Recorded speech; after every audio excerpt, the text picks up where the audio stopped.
bel Auvergnat. Tiens, j'ai pas eu de nouvelles depuis longtemps. Shooting photo, mais pas comme les autres. Effectivement. Aujourd'hui, je vous propose de découvrir ou de redécouvrir Dominique Isermann. Alors, on la présente plus, elle est photographe de mode célèbre, mais pas que. Elle signe des campagnes de publicité. Elle est plus habituée à photographier les mannequins, les gens célèbres, les comédiennes comme Laetitia Casta. Et là, elle aime relever les défis. Et son défi, c'était de photographier des postiers méritants.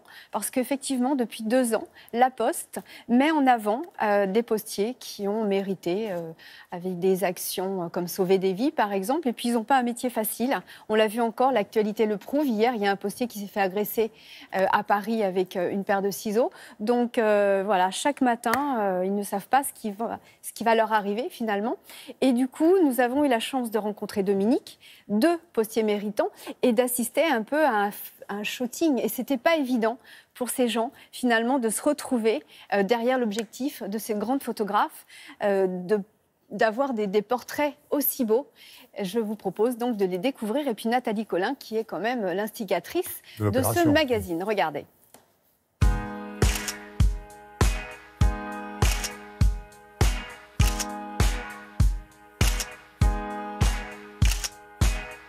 À La Poste, on met en avant une quarantaine, entre 40 et 50 postiers méritants depuis très très longtemps. C'est vraiment une tradition.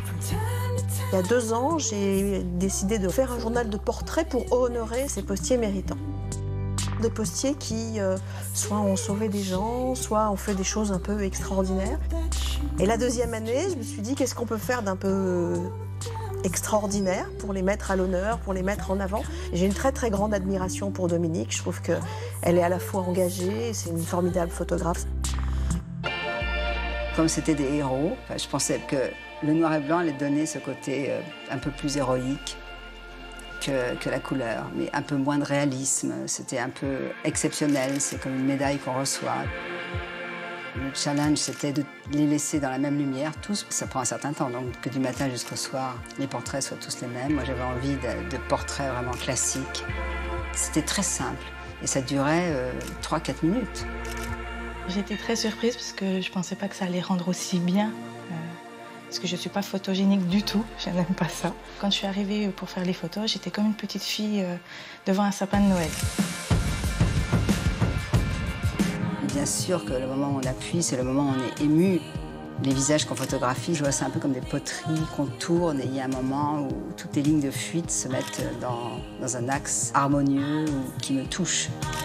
Alors il y a le nez qui s'allonge, les yeux qui s'enfoncent, le menton qui devient plus prominent selon l'optique qu'on emploie, selon la position qu'on demande.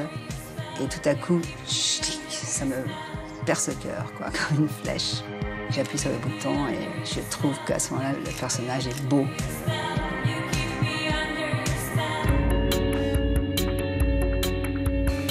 La rencontre avec Madame Isermann, ce qui était bien, c'est qu'elle m'a rassuré tout de suite.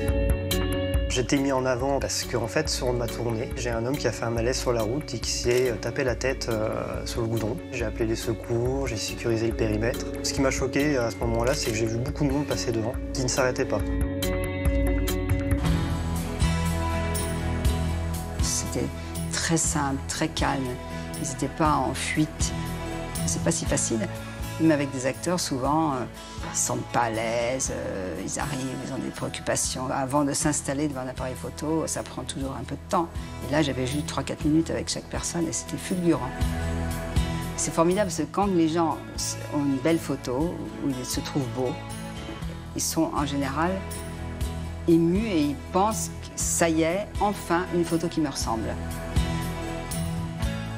On retrouvera le travail de Dominique dans le spécial mode, spécial beauté du Figaro Madame, voilà, début octobre. 18 pages et la couve. Merci beaucoup, Isabelle. Merci encore.